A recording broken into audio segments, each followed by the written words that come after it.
What's up, everybody? John Eric Pauli here with My MMA News, and today's guest will be fighting Alex Caceres at UFC Vegas 66 this weekend. Fight date December 17th. Pleased today to once again be joined by Julian Erosa. Julian, nice to see you, man. How you doing? Oh, I'm doing fantastic, brother. How are you, John? Doing good, man. Looking forward to today's conversation. Let's get right into everything here. Now, it seems like we literally just spoke because you fought in September. So here you go, fighting again just a few months later here in December. Very hard to do, right? It's hard to see guys turn around and fight that quickly. So just talk about this decision to accept the fight in December after just going a full 15 minutes, getting a unanimous decision win back in September. Yeah, actually, I had originally got a fight, possibly was going to be happening against Josh Kulabau November 19th. So it was a month ago. I was going to possibly get a fight, and then that fell out.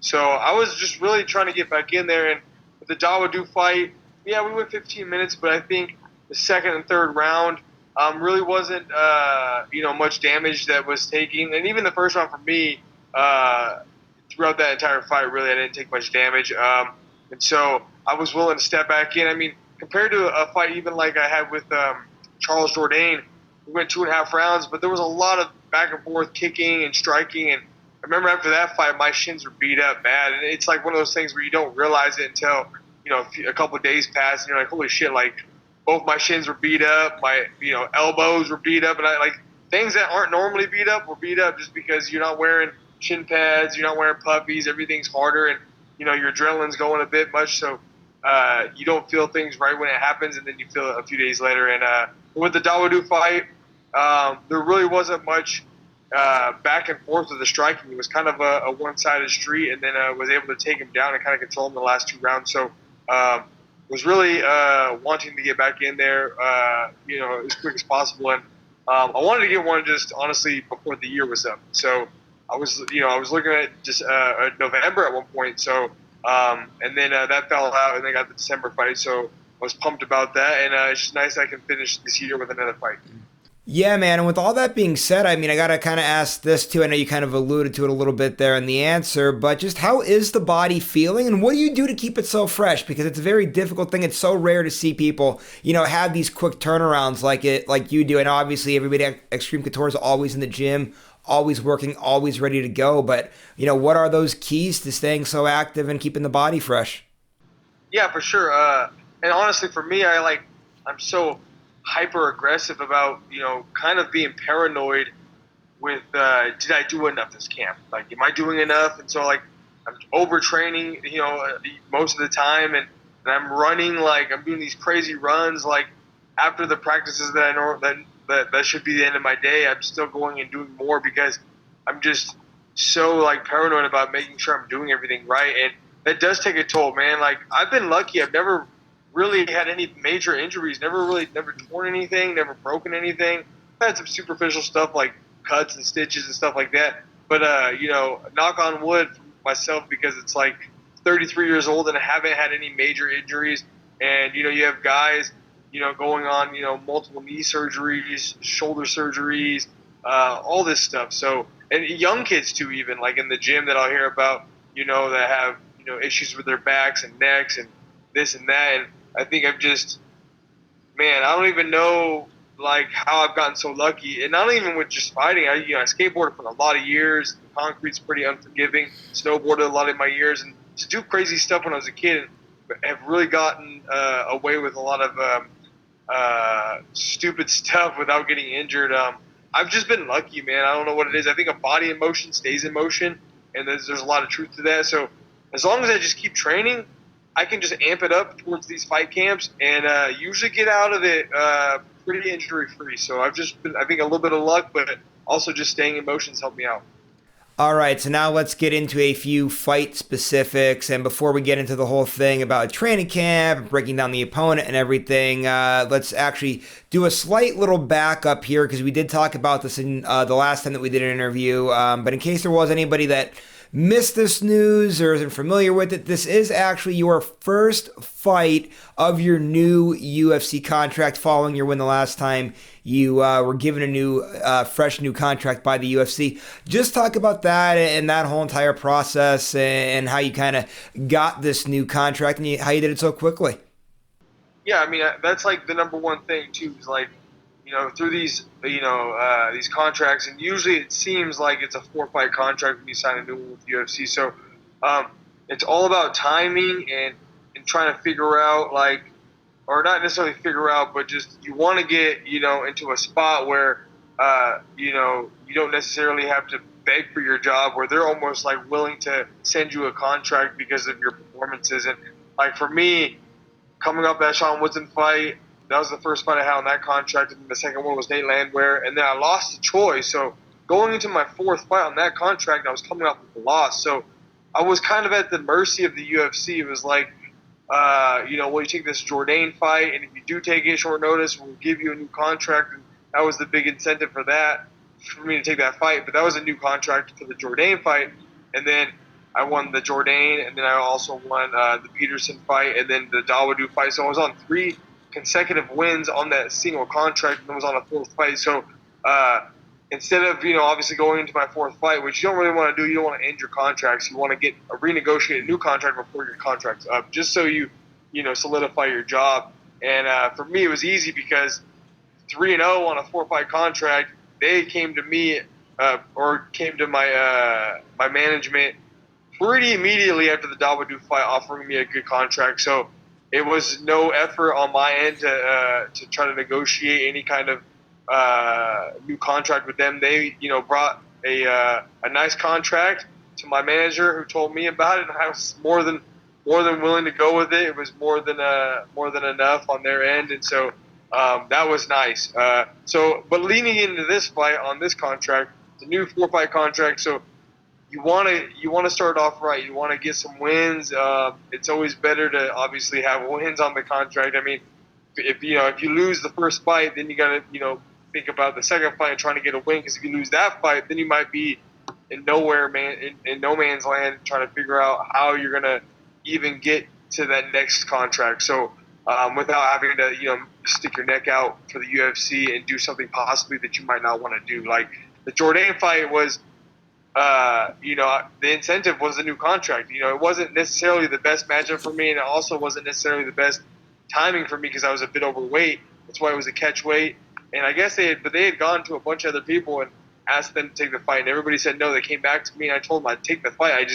We do it at a catch weight of 150, and I can make that weight. And so, when you are on a loss and you're looking to get a new contract with the UFC, sometimes you're willing to do more than what you would normally want to do is if you had the cards in your deck. So for me, this last was a no-brainer because I've done really well. But I'm in a new contract, so I gotta put the pieces back together for this one. This is a whole new stepping stone. So I want to start off right and get a win over a good guy like Caceres and start the contract off right.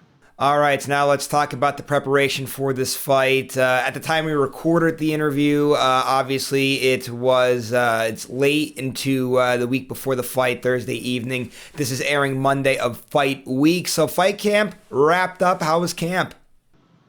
Fantastic. I knew about this fight probably about 7 weeks out, but like I said earlier, there was possibilities of fights before this. So I was, and I'm pretty, pretty regular in the gym in between camps. I'm not going 100%, but I'm doing probably about 80% what I would do in a camp outside of camps. So I was already training hard,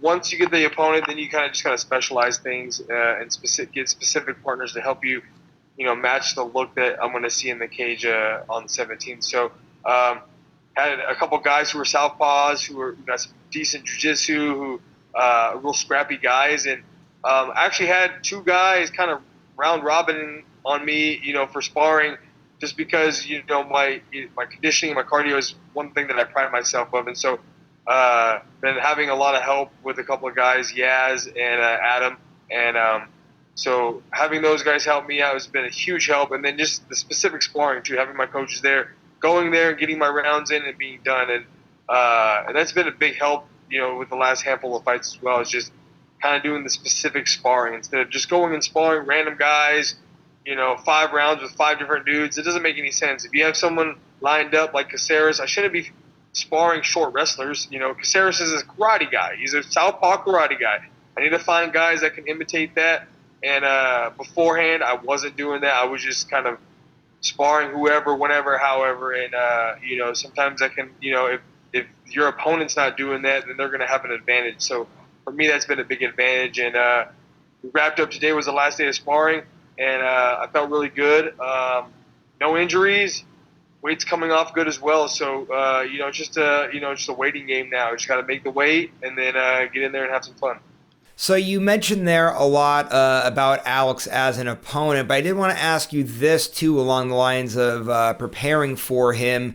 So your last matchup when you fought Akeem Dawodu, he was a bit of a bigger featherweight standing at, I believe, 5'8", and Alex comes in similar height. Well, you're obviously a very big featherweight standing at 6'1". So two-part question here. Number one, the fact that you just fought Dawodu and that he had a kind of a similar type of a build, does that kind of help a little bit kind of rolling into this fight here in a quick turnaround matchup here, that they kind of have a similar body type of a build there? And then number two, I know in the past when we did interviews, we talked about your height, and you even said, like, for a guy that was 6'1", a lot of times you were getting to these phone booth style fights, and you've really been making it a point to work on using your length and using your reach in a fight. So just talk about that a little bit and the improvements there as well. Yeah, even with the sparring of this camp, what I've noticed is once I get a bit, I sometimes just get a bit too aggressive, and when I become a bit aggressive, I don't use my range as well as I should have. And with the Dawodu fight was a perfect example of me using my range great, and just being patient. And that's what I got to do with Caceres as well. I know my conditioning's there. My cardio is going to be better than his. I guarantee you that. And not only that, I'm just a big dude. Caceres used to make 35, so I don't think he has to necessarily cut a lot of weight. He's tall for sure. He's lanky and he's rangy, but I just don't think he has the size. I'm just a big guy. I'm strong in the clinch. I'm strong in where it matters. And so I think with me and him, I just got to be a bit patient and understand my range with him. He's going to be a bit awkward because he's southpaw and he's karate. He's gonna have a weirder stance. He's not gonna be like a standard kickboxer like Dawodu and be as short as Dawodu. So, but it's just all about being patient. And that's something I've had to learn throughout my entire career. I just love being aggressive. I love having those Peterson fights, man. But the problem with that is then you start flipping a coin on who's gonna win this fight or who's gonna go down. But the thing I think I do have an advantage with is a bit of the power with a guy like Caceres. Caceres has never been one of those guys with, one-punch knockout power. Me neither, but I just think I'm a bit bigger and have a bit more power than he does. So if it does get into that kind of phone booth fighting, I think I'll come out on top. But I really want to, just adjust my range and just, outstrike him in the range as well. All right, man, let's start looking ahead a little bit here. If you are to get the win here on fight night, that gives you, if I had this right, 4 wins in a row, victories in 7 of 8 fights. Very hard to do. You're on one hell of a run right now. I would imagine if you get the win here, you're going to want a ranked guy next, or is that something you're not even thinking about? You're just focused on December 17th, focused on this weekend, getting a win here? I was doing an interview the other day, and I kind of explained the whole situation with the whole rankings and all that kind of thing. And for me, honestly, when I first got in the UFC, that was the number one thing. I was thinking about rankings. I was thinking about performance bonuses. I was thinking about being spectacular in the cage and trying to impress people. And what had happened to me was I felt like I was concentrating my energy on things that were just causing me to be more risky and not fight the fight that I needed to fight. And so when I finally got to that point where I was fighting Sean Woodson, cut from the UFC twice, was 1-4 in the UFC, I told myself, I don't care about anything else. I just want to go out there, and if I can just go and fight the way I know I can fight, I'll be happy with that win, lose, or draw. And so, leading into these fights, people were asking me about after the Dawodu fight, who do you want to fight? Should you be fighting someone ranked and this and that? I was like, I don't even care. I just want to go in there and fight the way I know I can fight. Because if I do that, I can get this win. And then, and also with that, the last day that I'm focused on, there's my dog. The last day that I'm focused on in my life, like not like literally, but in my mindset, the last day that I'm alive on this earth is the 17th when I fight Caceres. After that, then I'll try to, I'll figure out what's going on, dependent on the outcome of this fight. But the last thing I have in my mindset is December 17th against Alex Caceres. It's something I've been just hyper focused on, and I just really want to go out there and perform the way I know I can perform, and go out there and get that win over him. And if then the 18th, then I'll think about new opponents and maybe rankings and all that kind of stuff.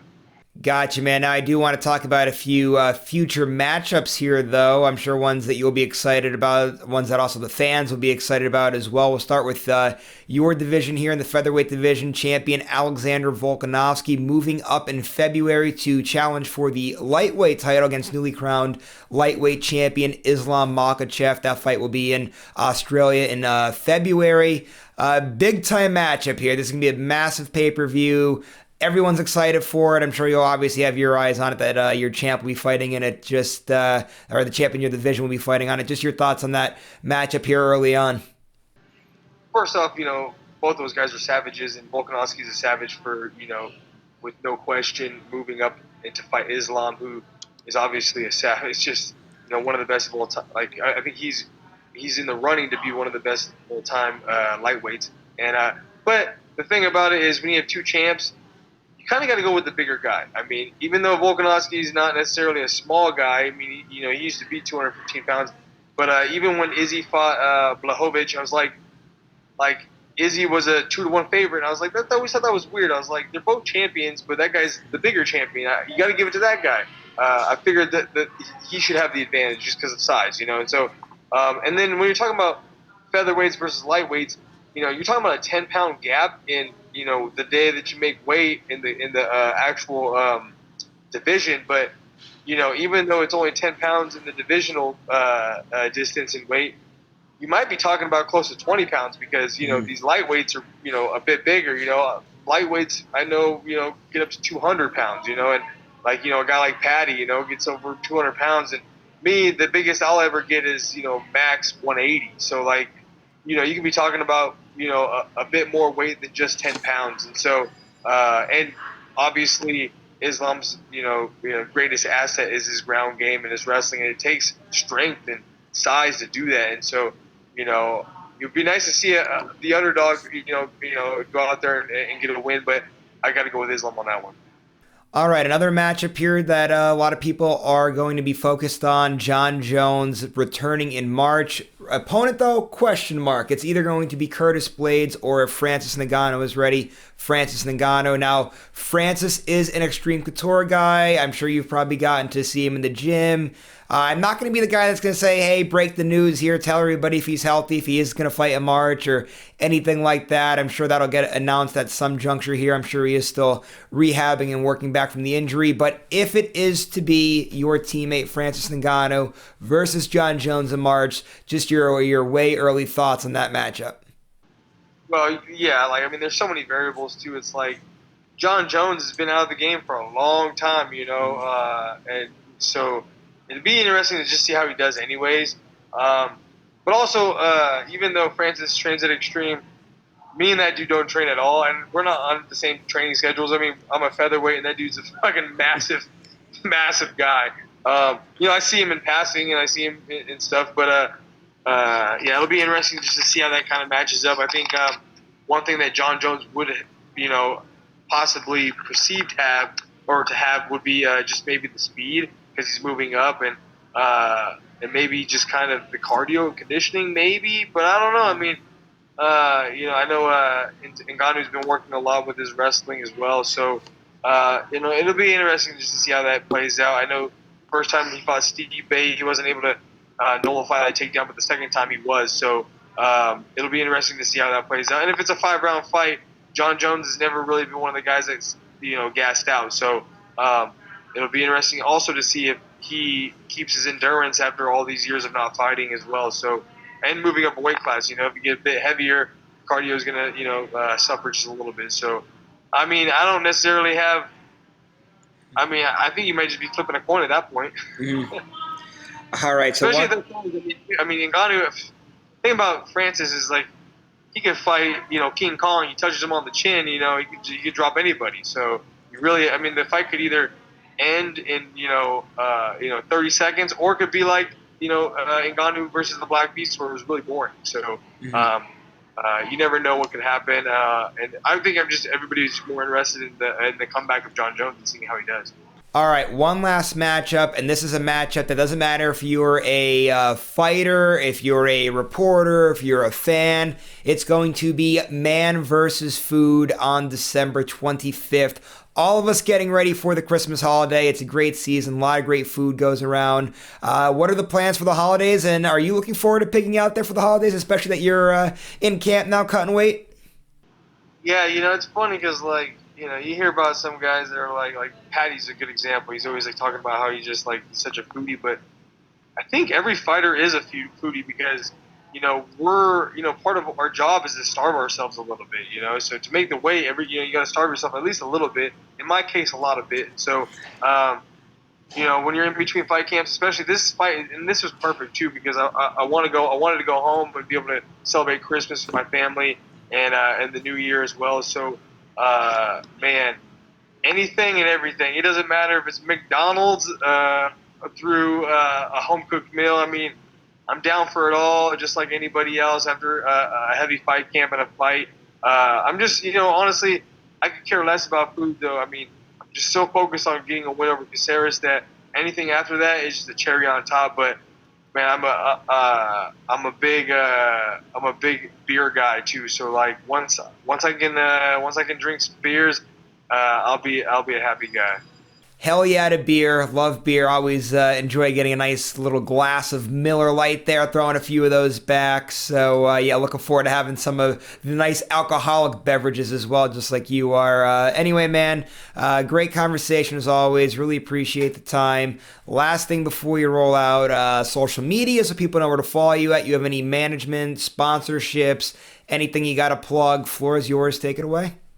Yeah, obviously, the best way to reach out to me, even though I don't post that much, is on my Instagram, Julian_Erosa. Always a shout out to my management, Iridium Sports Agency. Jason House and all the guys underneath him that do so much work for us to make sure everything's good on fight week and in between. And if I have any questions or any needs for fight camp, they always help me out. So always shout out to them. And then obviously just the fans and everybody that follows us, because without them, then we might not even be here. And for you guys too, doing the interviews, man, you guys are always getting the word out, and we appreciate that. All right, guys, that was Julian Erosa again fighting this weekend at UFC Vegas 66. Julian, thanks so much for the time, man. Really appreciate it. And thanks for the time to all you guys out there that watched today's interview. As always, just want to tell you guys how much I appreciate it, you watching today's interview. If you liked it, please make sure to go to the bottom, give it a thumbs up, subscribe to this YouTube channel if you haven't done so already, and make sure you guys are keeping your tabs on MyMMAnews. Go to our social media pages, give us a like and a follow on there as well. We'll see you later, everybody.